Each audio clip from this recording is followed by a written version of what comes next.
রাতে ফাঁদ পেতে দিয়ে গিয়েছিলাম। তো এখন রাত 10:30 বাজে, চেক করতে আসলাম, দেখি যে ফাঁদে একটি ইঁদুর পড়েছে। যে আপনারা দেখতে পাচ্ছেন, বেচারা কাঁঠাল খেতে এসে সে ধরা পড়েছে। এই যে কাঁঠালটা খায় কি অবস্থা করছে। এই সেই ইঁদুর, এই যে ইঁদুর বাবাজি অবশেষে ধরা পড়ছে। এই যে আলু দিয়ে একে ফাঁদ পাতা হয়েছিল, এই যে আলুটা খেতে এসে ওই কিন্তু ধরা পড়েছে। দেখেন কি অবস্থা। এই যে সেই কাঁঠালের গাছ,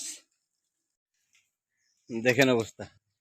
গতকাল রাতেই আবার একটা ইঁদুর মারার পরে আবার নতুন করে ফাঁদটা পেতে দিলাম। ফাঁদ পেতে দেওয়াতে আবার রাতের মধ্যে আরও একটা পড়ছে। দেখেন কি অবস্থা। এই যে কাঁঠালের গাছের কাঁঠালগুলো সব মানে খেয়ে কি অবস্থা করছে। এই যে দূরের ওই কাঁঠালটাও খাইছে।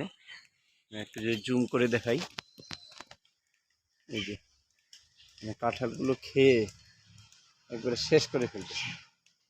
এই যে ইঁদুর, এই সেই ইঁদুর, এদের বিশাল একটা দল আছে।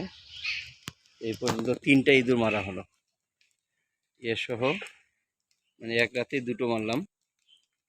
দেখেন কি অবস্থা।